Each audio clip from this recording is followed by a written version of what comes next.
conducteur du dos avant, ça veut dire qu'on a quand même 20, chose de 20-30 mètres en dehors du canal vers le lotissement ancien, c'est ce qu'on recommande.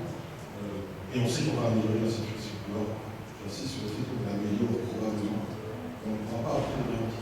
On va dire, le problème sera réglé. On ne peut pas. Pourquoi? Parce qu'on n'a pas de contrôle sur l'horizon et l'horizon nous en. Maintenant, le fait, évidemment, qu'on fasse sur site, c'est pour améliorer la situation pour les gens. Pour le projet ici, ça ne change rien. À part, évidemment, contraindre des évidences supplémentaires et des constructions performantes. Mais voilà, je pense que c'est la meilleure solution pour vraiment apporter quelque chose, pour résoudre, en tout cas, le terme de terrain, c'est certain, et probablement fortement améliorer la situation pour tous les habitants du monde. Et c'est tout à fait possible, personne n'est encore de problème, car le plus exceptionnel. Mais voilà, je ne peux pas participer évidemment dans cette cas-là, que ce n'est pas suffisamment amélioré, tout ça n'a pas signifié chez nous. Voilà. Merci Monsieur Vodarzac, merci aux différents intervenants et merci surtout à vous pour votre écoute. C'est le moment de poser vos questions. Vous levez la main, je me dirige vers vous. Je vous rappelle à vous présenter, poser la question à l'un des intervenants présents ici autour de la table. N'hésitez pas. Monsieur.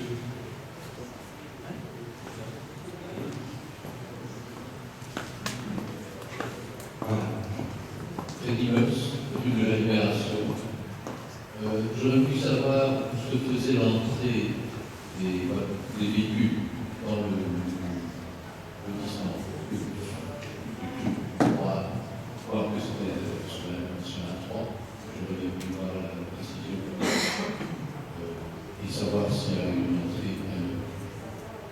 Merci pour votre question. Est-ce qu'on peut peut-être remettre le plan qui permettrait de visualiser cette entrée et du coup surtout des véhicules? Et je laisse un. C'est Gérard? Oui, vous avez. Oui, vous. Voilà. Donc la question est de savoir s'il y a une autre. Ça va, on vous entend. Et...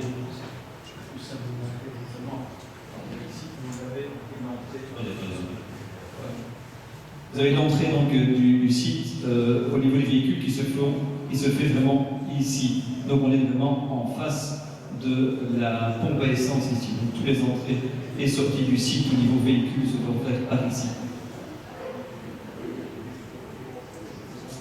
Merci. Autre question, monsieur.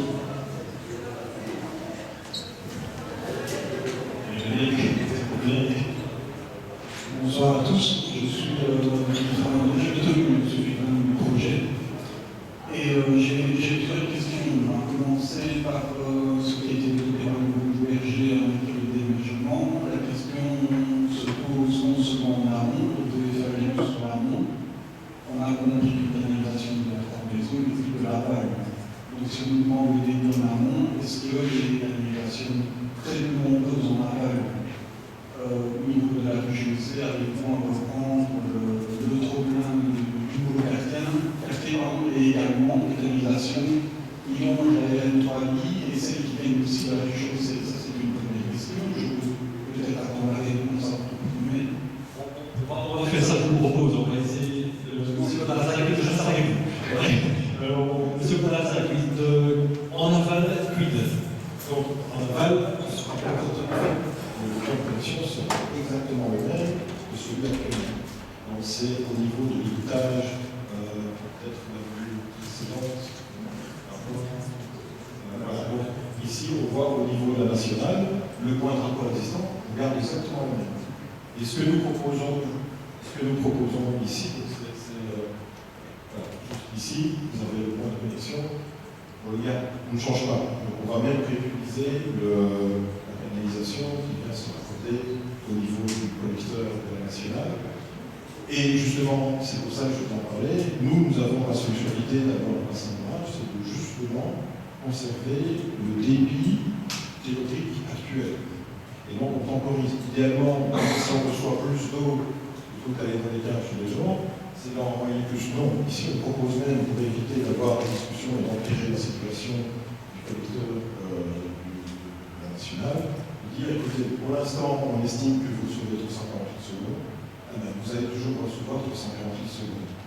Voilà, et c'est l'idée. C'est juste que nous temporisons par le bassin d'orage, et donc évidemment, pour le américain chez les gens, ça va venir dans le bassin d'orage, et au lieu de se rejeter pendant peut-être 2 heures, ça se rejettera pendant 3 heures.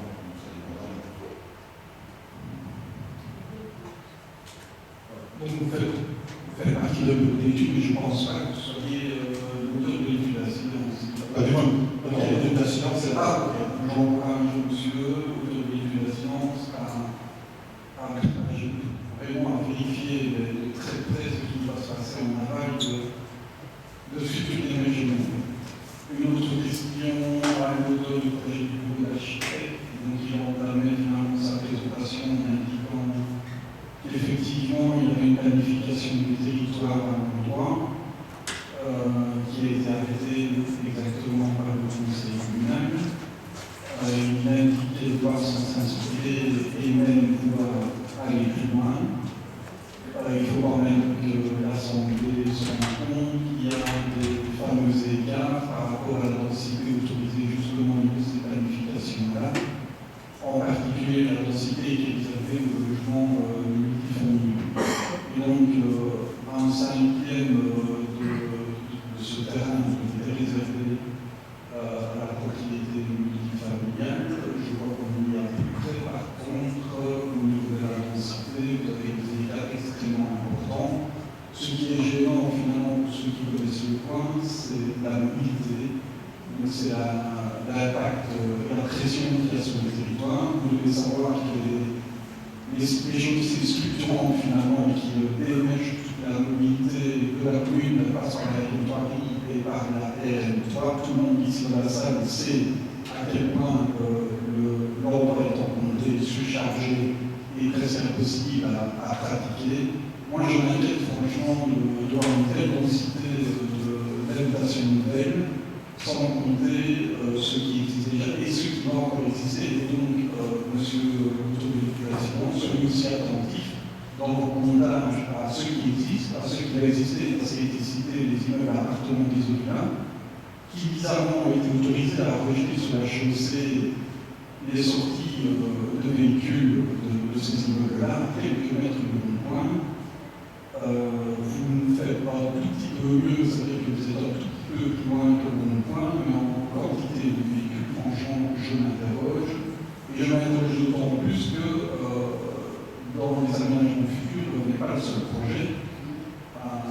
Je crois que tout le monde a oublié l'existence du plan d'aménagement des l'église, qui est un plan dont je pense devriez tenir compte puisqu'il est à aménager et viendront s'installer de nouveaux habitants sur une et en certaines quantités.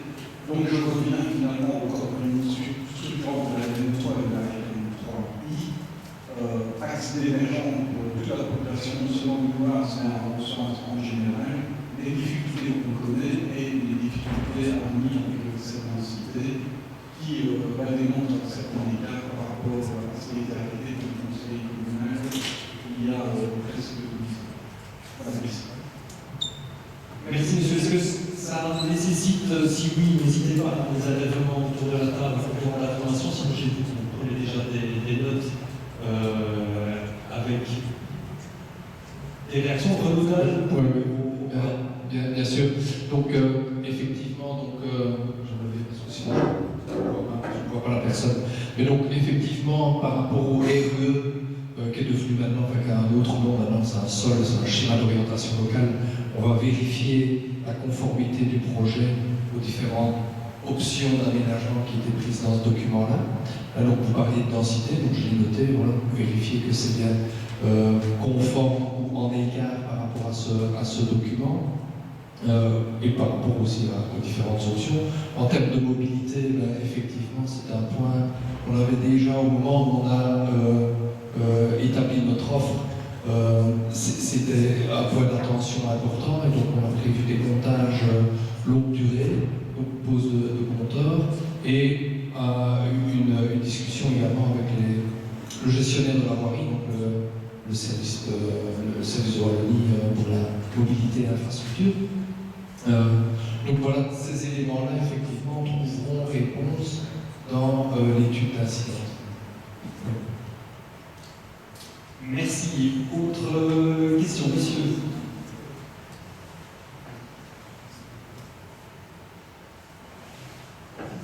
Parce que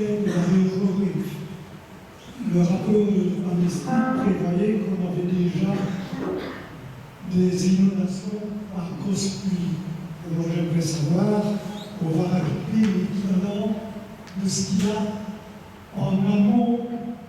Vous voulez rajouter la même chose en aval, le nombre de maisons.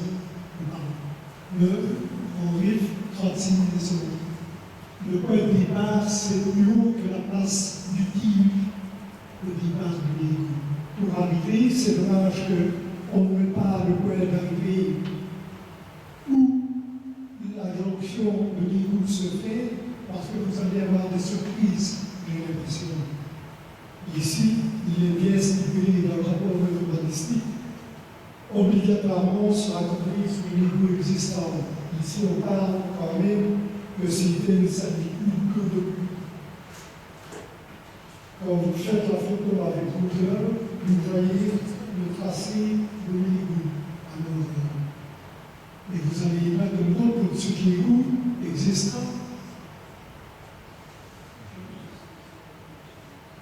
Des réactions du bureau réseau? Oui, donc pour répondre donc, à l'inquiétude du fait de construire au-dessus des coûts, comme ici le bureau Berger a précisé, l'idée est de supprimer cet égout et d'en créer un nouveau à la profondeur suffisante. C'est l'option probablement toujours à l'étude, mais l'option retenue. Par rapport à l'impact supplémentaire des nouvelles constructions, je disais la gestion des eaux pluviales du projet va nécessiter la mise en place d'un bassin d'orage, ce qui n'existe pas actuellement sur le réseau. Et donc, on est actuellement sur une estimation de 340 litres secondes d'eau pluviale pour le lotissement en amont. Le bassin d'orage du projet, lui, va rejeter de l'ordre de 10 litres secondes. Il y a quand même une photo pour vous, je vais peut-être vous apporter. Bon, on va essayer d'écouter Benjamin Gérard, on va essayer de terminer son propos, s'il vous plaît.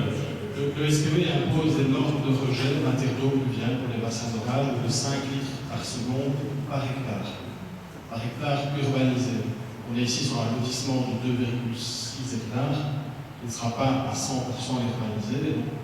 On est évidemment en train de calculer tout cela, donc je n'ai pas tous les chiffres, mais si même on avait 2,6 hectares totalement urbanisés, nous aurions l'autorisation de rejeter que 2,6 fois 5, un peu plus de 10, il est tard, je ne vais pas calculer plus, mais en tout cas très très loin des 340 litres secondes qui s'écoulent actuellement. Petite réaction, puis on passera à une autre question, disons. Oui, mais le premier chiffre du rapport urbanistique, on était dans les 190, et puis là on parle de 340, nouveau lotissement compris. Ici sur la photo, ce qu'on devine les points blancs, c'est les Google. Si Google le voit, J'ai rien vous montrer la présentation. Benjamin Gérard. Oui, donc l'égout est bien visible, l'égout est trop peu profond, c'est un fait. On l'a expliqué, sa faible profondeur est due au... ça ne plus, ça ne plus ouvert, c'est pas une histoire.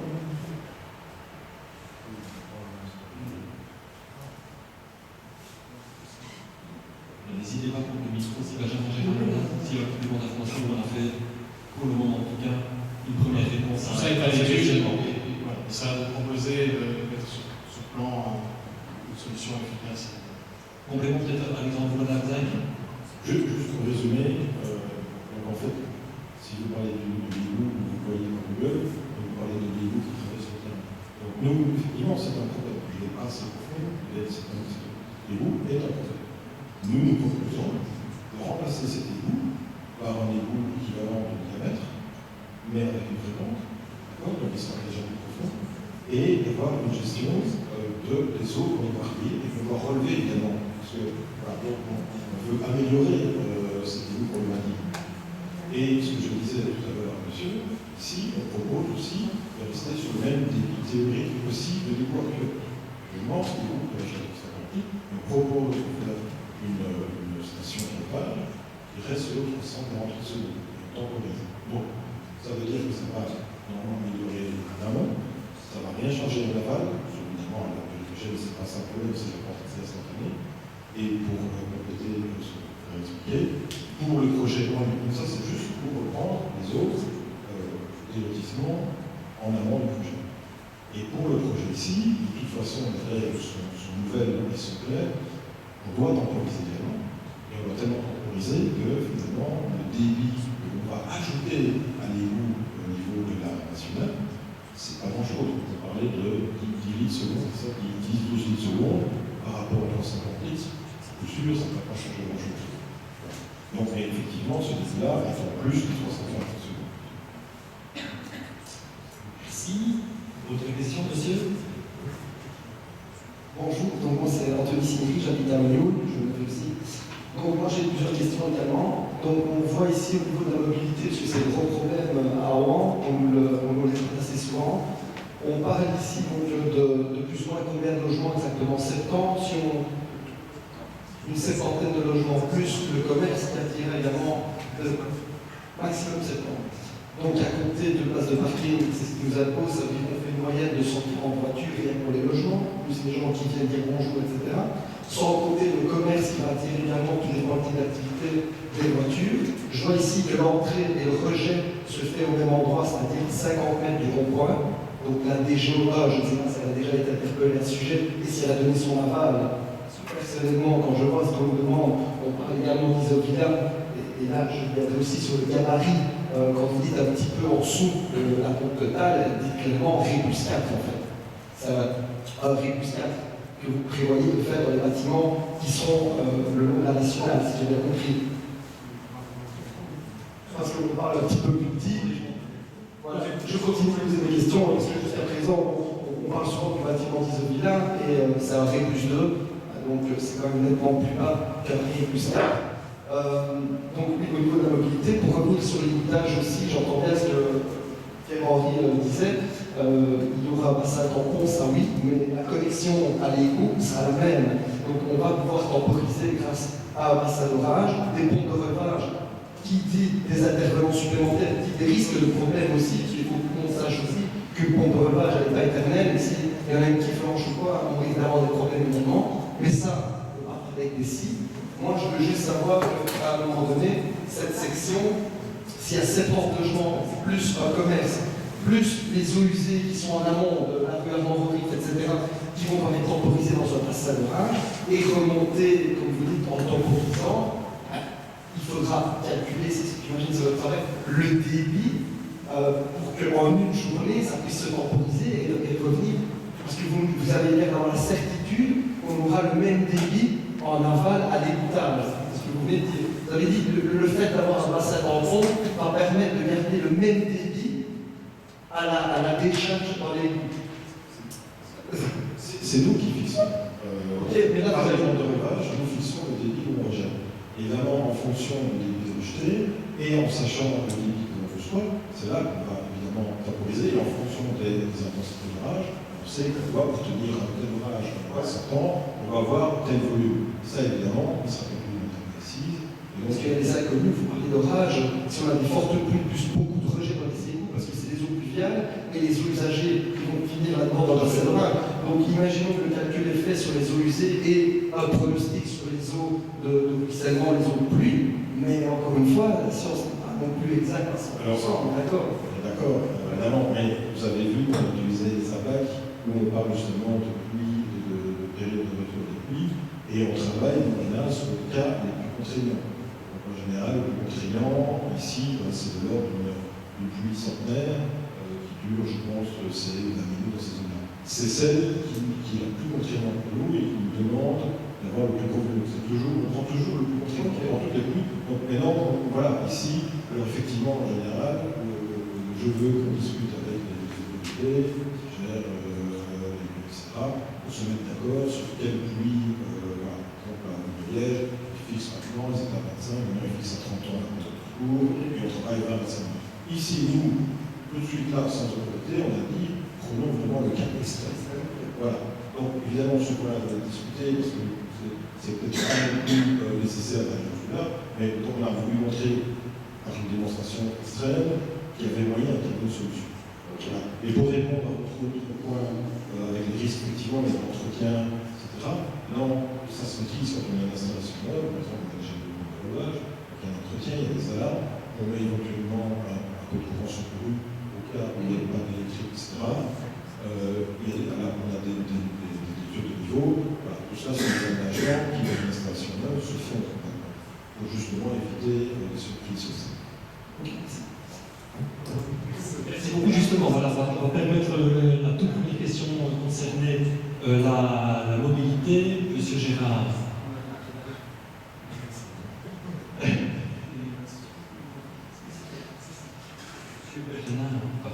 Oui, du coup, Monsieur Gérard, ceci. Ce ne sera pas là, noté, donc Monsieur Bernard, je vous en prie. Donc, j'entends bien votre remarque. Je vais vous expliquer. En fait, c'est difficile à montrer sur des coupes parce qu'on parle de niveau.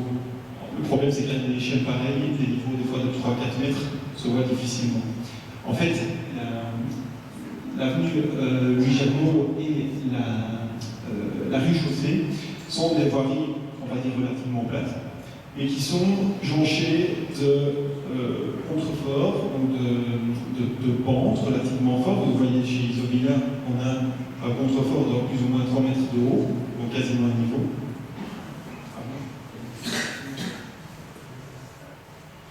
Et comme j'ai expliqué, le terrain également, lui, est en léger contrebas. Voilà, donc je vais montrer ici. Juste ici, vous avez le bâtiment d'Isobila, qu'on voit qui est sur un espèce de promontoire.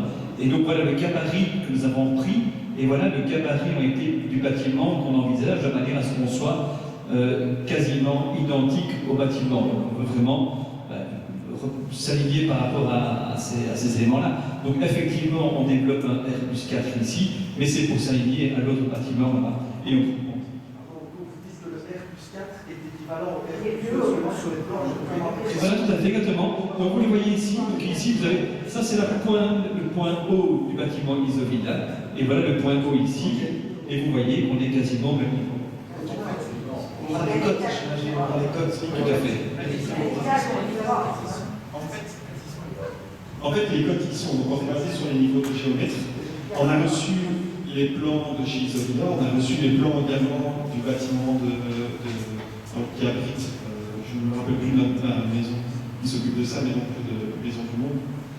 On a reçu l'ensemble de leurs plans, et en fait, on a repris tous leurs niveaux. Ce sont des niveaux. On a repris en fait tous les niveaux géomètres. Donc, quand un architecte dépose des plans, il y a ces niveaux à lui, mais on se base aussi sur le niveau géométrique, ce qui permet, dans tout un quartier, de savoir où se situent les choses. En fait, si on regarde le niveau d'Isobila, le niveau de Maison du Monde, par rapport au niveau géomètre, on est à 167, 166, 63.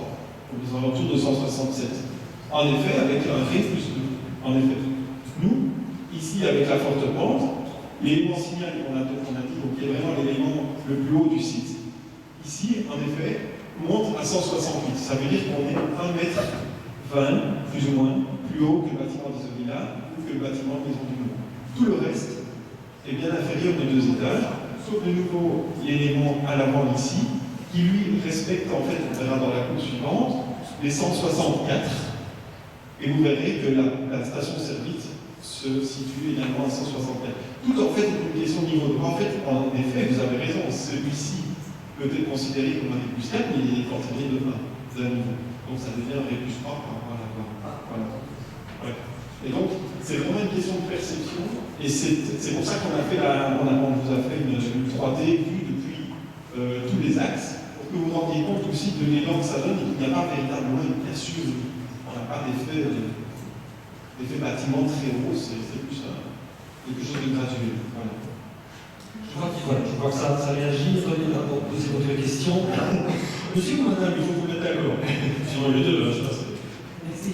Messieurs, c'est bien beau, tous vos niveaux. Est-ce que vous tenez compte des maisons existantes? existantes. Parce que vous voyez, à côté de votre propriété, c'est ma maison. Voilà, donc il fait apparemment, si je regarde, 16 mètres de haut, c'est bien ça? C'est pour le niveau, voilà. Voilà, alors ça c'est une première chose. Ensuite, la mobilité. Si vous avez vu l'environnement, vous avez vu que l'entrée à sortie des camions se fait en face de presque votre habitation. Mais également, ça va être en face de ce que vous avez prévu pour rentrer et sortir. On fait commande, ça devient un danger de pouvoir circuler sur la chaussée. C'est déjà un danger absolument. Et les camions, je ne pense pas que les camions vont changer le rentrée et sortie parce que vous poursuivez un lotissement. Vous parlez des camions. Le gigotage. De camions. Prenez bien le micro, M. Bernard. Alors, question effectivement de Madame, gestion des flux avec les liaisons existantes périphériques. En fait, c'est une gestion commune avec la région Wallonne, avec nous ici, lorsqu'on va faire l'étude, on va se rendre compte de tout ce qui se passe, etc. On a déjà une première idée. L'idée aussi, c'est de trouver à un moment donné un aménagement pour la face à l'avant. Donc on a toute la zone de parc à l'avant. Maintenant, il y a aussi une zone qui appartient au SPW en amont, jusqu'à la barrière actuelle. Maintenant, vous avez un rail de sécurité. Cette zone-là nous appartient pas. Donc nous, on a pour le moment à notre disposition un plan de mobilité qui prévoit, je veux dire, un aménagement cyclo-piéton, parfaitement. Ce n'est pas, pour le moment, on ne change rien puisque finalement les camions n'ont pas moins ou plus de place pour tourner ou pour circuler aux alentours du projet. C'est pas le rail réinventé en fait. Il y a un panneau qui signale qu'on ne passe pas sur la bande de l'autre côté de la rambarde. Le panneau est accroché, donc les camions tournant le près. C'est une gestion aussi, ça doit être aussi une gestion totale, je veux dire, du site. Donc ça veut dire aussi que l'exploitant de la station-service doit aussi à un moment donné consortiser par rapport à ça. Je veux dire que le terrain, je vais dire, à un moment donné, doit pouvoir générer, je vais dire, une circulation fluide dans la rue, mais aussi à un moment donné, on ne peut pas non plus. Et ça, c'est pas facile. Monsieur Vizier, prenez le micro, monsieur Vizier. Donc, pour répondre à votre question, il ne faut pas oublier que nous avons une réunion avec le SP ONU, et donc le long du terrain du lotissement, à côté de chez nous, il y a tout un plan d'aménagement qui est en cours pour la mobilité, parce que, comme vous pouvez le voir, la limite parcellaire est en retrait par rapport à notre habitation qu'on voit sur le plan, et donc nous ne sommes ni à la manœuvre, ni responsables de l'aménagement qui va être décidé par le SP ONU. Et aujourd'hui, je pense, mais je parle sous contrôle de la commune, il y a déjà des avancées significatives sur un aménagement tout le long du lotissement et du projet. Donc là, il faudrait peut-être se tourner vis-à-vis du SPW pour voir si le rail est maintenu, s'il n'est pas maintenu, si on fait du stationnement, comment est-ce qu'on va gérer, parce que effectivement, en tant que développeur, on peut gérer, comme vous l'avez entendu, les problèmes des eaux de notre site. On peut aussi amener une plus-value et gérer ce qui est en amont, voir les problèmes et en aval les solutions qu'on va apporter. Mais on ne peut pas non plus solutionner les problèmes qui sont sur le territoire du SPW. Donc on sera évidemment à plaisir de répondre à vos questions complètement lorsqu'on aura tout les données du SPW. Mais sachez que si demain l'aménagement ne répond pas à vos attentes, c'est peut-être pas chez nous que vous aurez la réponse, ce sera peut-être auprès du SPW. Il faudra aller leur demander un aménagement plus adapté à vos souhaits. Pour répondre aussi par rapport à l'entrée et la sortie du site, parce que là c'est nous qui sommes concernés en première ligne, comme vous l'avez pu le voir et comme Laurent l'a très bien démontré, vous avez vu que c'est très arboré. On est conscient que ça peut être pour vous une nuisance, mais c'est très arboré. Et deux, vous pouvez constater que le stationnement est parallèle à la chaussée. Donc de façon que vous n'ayez aucun phare et aucun éblouissement pour ne pas avoir de stationnement perpendiculaire ou en épi. aurait augmenté le nombre de stationnements, mais qui aurait porté des nuisances assez importantes si on venait éclairer votre jardin ou votre arrière-façade de façon récurrente sur le site. Donc ça, on a été, et toutes les personnes qui ont travaillé sur le projet ont été attentives en tout cas à cette problématique, parce qu'on se doutait qu'il y avait une possibilité de contradiction, et on a fait la possibilité et avancer donc avec une solution, mais sur le site, comme vous l'avez compris, ça va être la seule solution qu'on a rencontrée. Il faut être le plus loin possible de l'Europe, et ça, c'est une demande souhaitée non de la commune, mais de l'extérieur d'une demande. C'est fait bien comme ça, plus loin, ça c'est chez nous, on essaie de faire ça. Complément de question, monsieur. Je suis également propriétaire de la maison à côté et nous disposons de panneaux photovoltaïques. Quand je vois votre bâtiment A, le bâtiment mixte A, on est quand même nettement plus haut et à mon avis, ça va provoquer des nuisances au niveau des panneaux qui vont être beaucoup moins rentables.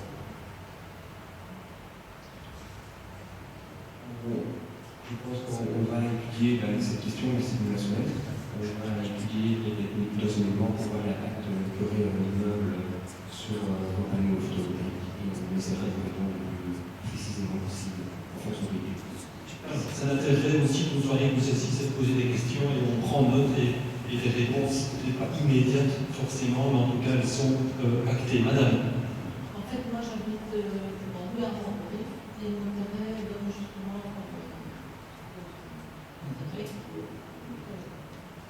mais seulement mon intérêt est sur les deux. On aimerait savoir comment on va agir.